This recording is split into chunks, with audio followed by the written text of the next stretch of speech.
Rien ne commence jamais. Il n'existe aucun instant initial, aucun mot, ni aucun endroit d'où cette histoire ni aucune autre puisse jaillir. Les fils qui tissent un conte peuvent toujours être retracés jusqu'à un conte plus ancien et jusqu'à ceux qui l'ont précédé, même si les relations semblent de plus en plus ténues à mesure que s'estompe la voix du conteur, car chaque époque exige que le conte soit dit comme s'il était son œuvre. Ainsi le païen sera-t-il sanctifié, et le tragique deviendra-t-il burlesque, les grands amants s'abaisseront jusqu'à devenir sentimentaux, et les démons ne seront plus que des jouets mécaniques. Rien n'est fixe. La navette va et vient, tissant des réseaux faits de réalité et de fiction, d'esprit et de matière, des réseaux qui n'ont peut-être que ceci en commun. Dissimulé en eux se trouve un filigrane qui, avec le temps, deviendra un monde. Il doit donc être arbitraire, l'endroit où nous choisirons de nous embarquer. Quelque part entre un passé à moitié oublié et un avenir encore à peine perçu. Cet endroit, par exemple. Ce jardin, négligé depuis le décès de sa protectrice il y a 3 mois de cela, et métamorphosé en jungle sous le soleil aveuglant du mois d'août. Ses fruits, qui pendent, bien après le moment de la récolte, et ses bordures herbeuses, entraînées à la mutinerie par un été de pluie torrentielle et la survenue de journées étouffantes. Cette maison, identique à la centaine de maisons que l'on trouve dans cette rue, battue si près des lignes de chemin de fer que le passage de l'omnibus Liverpool-Crewe fait vibrer les chiens de porcelaine sur le rebord de la fenêtre de la salle à manger. Et avec ce jeune homme, qui sort à présent par la porte de derrière et emprunte le chemin envahi par les herbes pour se diriger vers le pigeonnier branlant, duquel s'élève un chœur accueillant de roucoulements et de bruissements d'ailes. Il s'appelle Kaloun Mouneh, mais il est universellement connu sous le nom de Kal.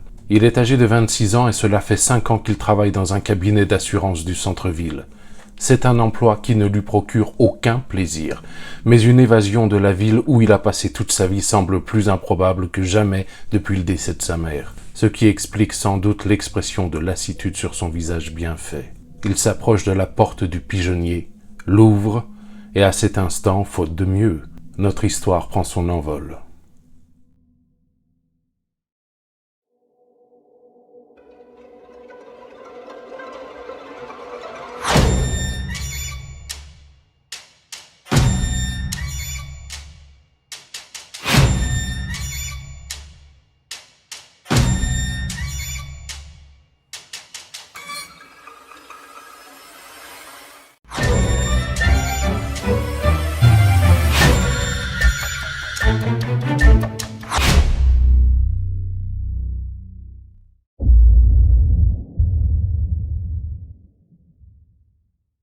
Bonjour, bienvenue par ici, merci à toi de passer dans le coin.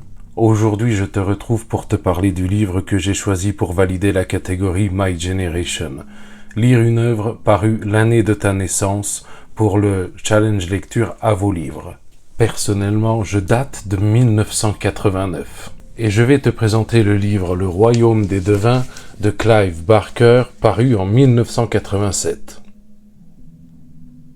Mais en 1989 pour l'édition française aux éditions Albin Michel. Après tout, moi aussi je suis paru en France. Je te mets dans le coin la couverture originale parue aux éditions Albin Michel, mais en ce qui me concerne, j'ai une édition du Club France Loisirs imprimée en mars 1990 et dont la couverture est signée par Laurent Melki. Cette édition s'étend sur à peu près 680 pages et en plus de cela, à l'intérieur, c'est plutôt dense. Donc peut-être que je ne parviendrai pas à valider toutes les catégories du challenge, mais tu admettras que je me serais tapé 2-3 pavasses quand même. Laurent Melki, à l'origine de cette couverture, est surtout connu et reconnu en ce qui concerne les affiches de cinéma et plus particulièrement du cinéma d'horreur. Parmi ces affiches les plus connues, je peux notamment te montrer celle de Creepshow ou encore celle du Cauchemar de Freddy. Dans le cinéma plus traditionnel, il est à l'origine de l'affiche ultra célèbre du Professionnel avec Jean-Paul Belmondo. Le Royaume des Devins est avant tout une œuvre de fantaisie, et étant donné la réputation de l'auteur et cette couverture, je pensais qu'on allait se diriger vers un livre d'horreur. Eh bien finalement, pas tant que ça. Il s'agit bien d'une œuvre de fantaisie avec quelques touches d'horreur de type sombre, macabre et dégueulasse, mais elles sont assez peu nombreuses.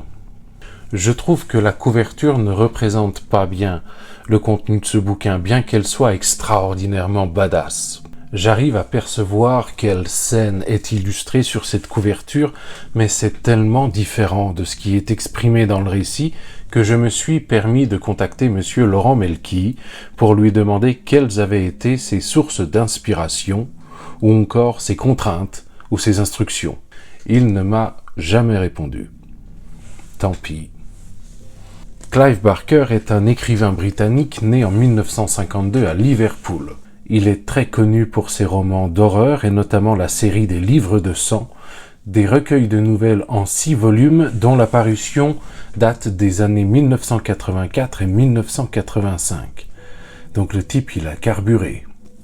Il a également été réalisateur et scénariste pour le cinéma. Il est l'auteur du roman court Hellraiser paru en 1986 mettant en scène des êtres imaginaires, les Cénobites, et il a assuré la réalisation et le scénario de son adaptation au cinéma l'année suivante. Donc Clive Barker est à l'origine de ce personnage, Pinhead, le chef des Cénobites, qui est une image de l'horreur extrêmement connue pour tous les amateurs du genre. Et contrairement à ce que l'on pourrait croire, Pinhead ne veut pas dire tête de pin, ça veut dire tête d'épingle. Il a continué de travailler sur la saga Hellraiser au cinéma, mais uniquement en tant que producteur exécutif pour le 2e, 3e et 4e opus. Il a également été scénariste pour les 2 premiers films de la saga Candyman. Le Royaume des Devins est le second roman de Clive Barker après Le Jeu de la Damnation, si l'on met de côté Hellraiser, qui est paru entre les deux, mais c'était un roman court. La traduction française est signée par Jean-Daniel Brech. Et pour les plus assidus d'entre vous, ce nom doit vous dire quelque chose. J'avais déjà parlé de lui, puisqu'il est à l'origine de la traduction française du livre L'Échiquier du Mal de Dan Simmons. Il a d'ailleurs traduit la plupart des livres de Dan Simmons, jusqu'à ce que sa collaboration cesse en 2009, à la suite de divergences d'opinion. Une divergence dont j'avais déjà rendu compte dans la vidéo Ces livres que j'aime mais que d'autres détestent. De manière plus générale, Jean-Daniel Brech est un traducteur connu et reconnu dans la littérature de l'imaginaire. Bien, après ce point Wikipédia, pas forcément complet mais déjà trop long, il est temps de passer à la suite.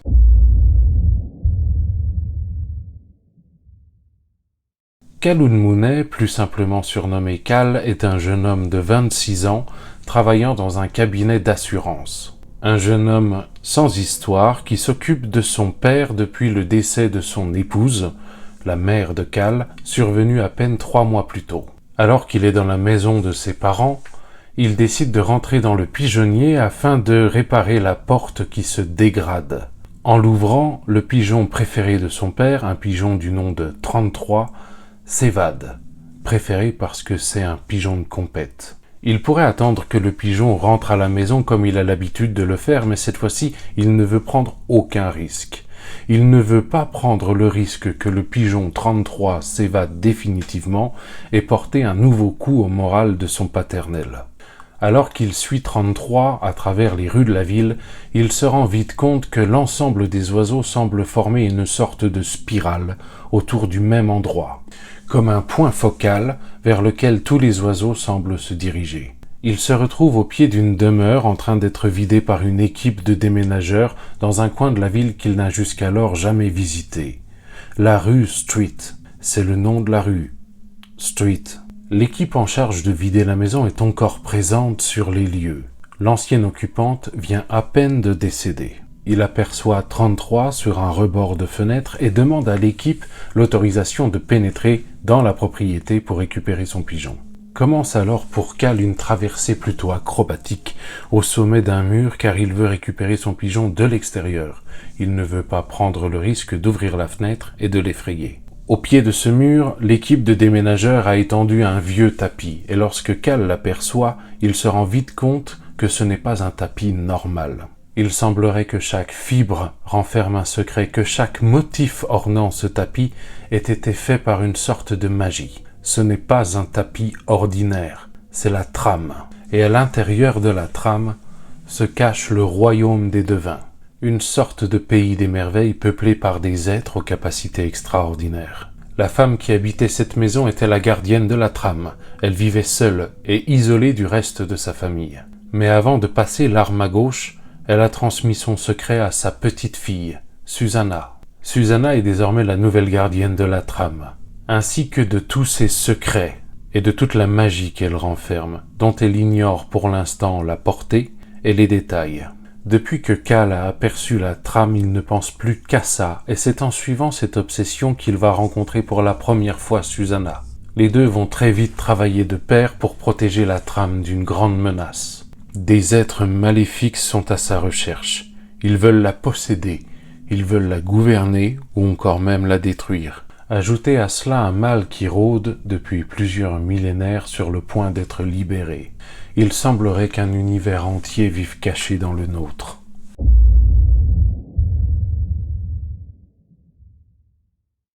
Avant toute chose, je tiens à préciser que c'est la première fois que je lis un livre de Clive Barker. Est-ce que j'ai honte? Oui, un peu, mais je le vis bien. Alors pour les plus anciens d'entre vous, peut-être que vous vous en souviendrez, mais j'avais proposé la lecture de ce livre dans un sondage dans l'espace communauté. Ce n'était pas passé. Je l'ai ensuite remis sur la table en l'offrant en lecture commune sur Discord pour ce mois d'avril. Ce n'est toujours pas passé.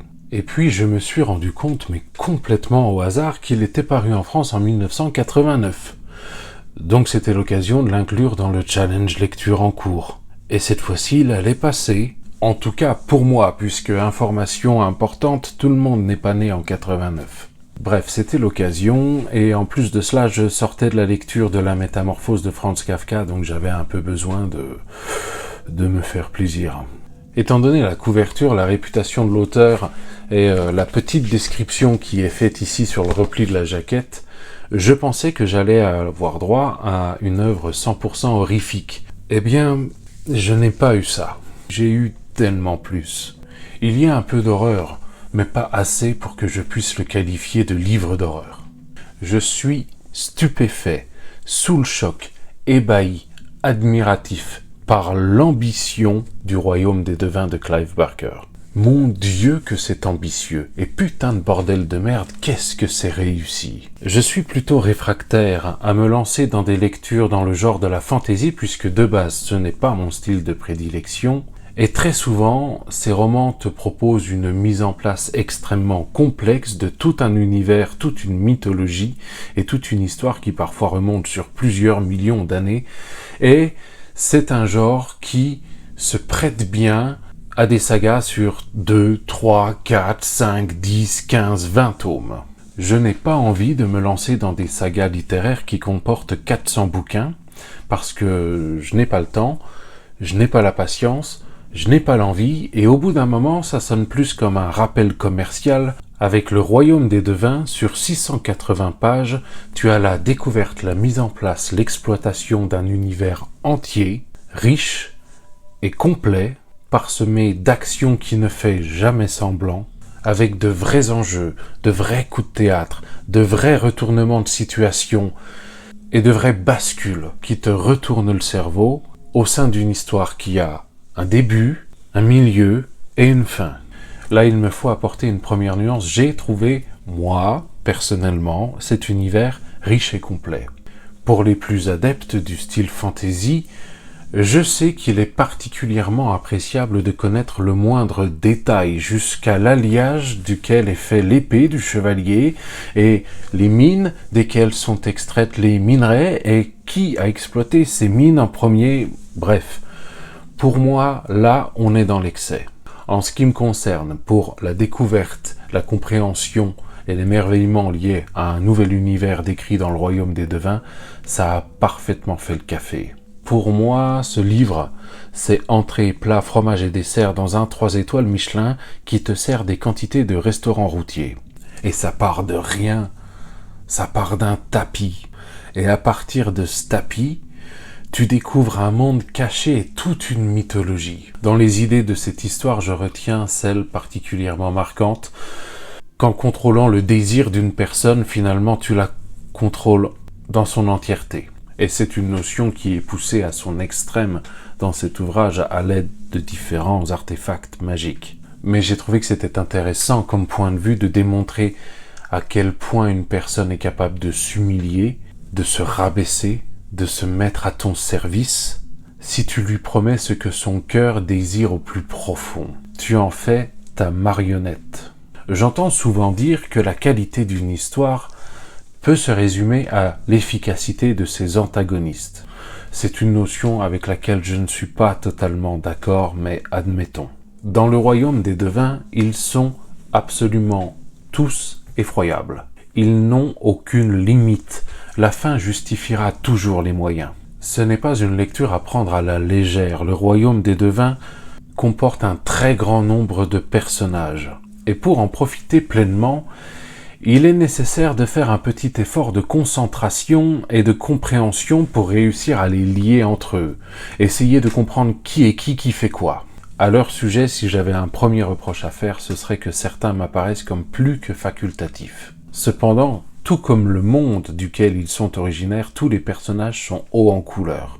J'ai beaucoup aimé découvrir les lieux qui apparaissent comme magiques, enchanteurs, mystiques parfois, foisonnant de végétation ou encore complètement secs, arides, hostiles à toute forme de vie, tout du moins toute forme de vie connue. Un truc qui était marrant, c'est de découvrir à quel point on s'émerveille de la découverte du royaume des devins et à quel point les devins s'émerveillent de la découverte du royaume des coucous. Nous sommes les coucous, comme l'oiseau. Émerveillés, oui, ils le sont, même si certains nous en veulent. Et quand tu lis cette histoire, tu comprends pourquoi. Tu l'auras compris, le royaume des devins est un énorme coup de cœur me concernant. J'ai quelques points négatifs que je vais te donner juste après, mais ils ne tiennent pas face à l'émerveillement et la curiosité constante qui m'a tenu en haleine tout au long du récit. Par contre, il pue. Il sent les champignons. Je l'ai acheté d'occasion, je sais pas où il a traîné. Dans les points négatifs, je retiens me concernant quelques longueurs, et là, je pinaille, parce que ce que j'appelle longueur, d'autres trouveront que c'est une immersion plus profonde dans cet univers mystique qui nous est proposé de découvrir. Je le mets dans les points négatifs, mais en réalité, je crois que ça n'en est même pas un. Autre point, une complexité parfois exagérée ou facultative à propos des personnages, leur nombre ou de certains détails. Le plus gros point négatif, selon moi, celui que j'affirme le plus, c'est parfois un aspect assez nébuleux. Tu as des événements qui te sont décrits et il t'est fourni une explication qui tient du cosmique, du mystique, bref, c'est assez flou. Tu comprends que c'est beau, tu comprends que c'est hideux, tu comprends que c'est monstrueux, tu comprends l'idée générale, mais c'est parfois un peu compliqué de saisir les détails parce que l'imaginaire de l'auteur part tellement loin qu'il a sa vision du truc et c'est compliqué. Par contre, Clive Barker a une imagination débordante, ça, c'est sûr. Je vais terminer cette partie en te parlant de la plume de l'auteur que j'ai trouvée d'une finesse absolument remarquable en ce qui concerne transmettre les émotions. Tu as de l'émerveillement, de la crainte, de l'anticipation, de l'indécision, de la peur. Et j'ai trouvé même certains passages poétiques. Je pense notamment à une scène de sexe. Alors, rassure-toi, il y en a très peu. On est très loin du bouquin qui dégouline du cul et où tout le monde s'enfile. Il y en a très peu. Mais il y a une scène de sexe qui est d'une beauté. De mémoire, il ne me semble pas avoir été autant émerveillé par un passage de ce style-là. Et quand je te dis émerveillé, ça ne veut pas dire « hey, il a la demi-molle ». Non, pas du tout. Tu as toute une envolée littéraire autour de ce qu'il est en train de se passer sous la couverture, qui tourne autour des champs lexicaux, de la poésie et de la lumière. Et je me suis juste fait cette réflexion. Putain, c'est beau.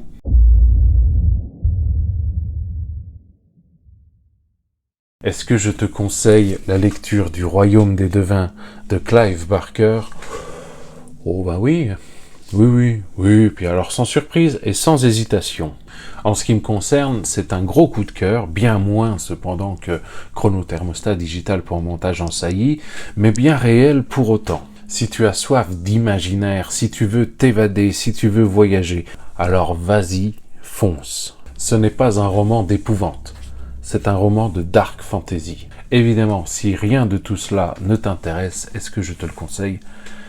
Non, il n'y a pas d'adaptation en film de ce roman. Qu'est-ce que vous foutez à Hollywood? On en a ras le cul de vos Marvel et de vos DC. J'ai découvert néanmoins qu'il existait une adaptation en pièce de théâtre par la compagnie du Théâtre Sans Fil de Montréal. Je ne sais pas exactement ce que ça donne sur la longueur puisque je n'ai vu que quelques images sur YouTube. Il semblerait que l'esthétique soit particulièrement léchée avec des marionnettes géantes et des effets de lumière. Aucune idée de ce que ça donne dans la réalité, mais ça a l'air vachement cool. Si tu es curieux, je te mets le lien de leur vidéo dans la description pour que tu puisses aller y jeter un petit coup d'œil.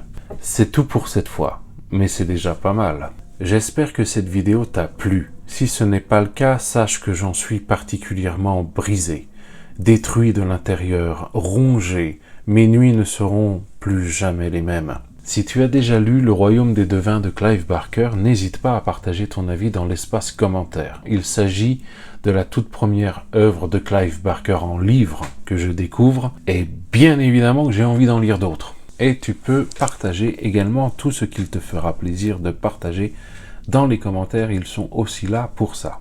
En attendant la prochaine fois, je te souhaite une bonne soirée. Bye.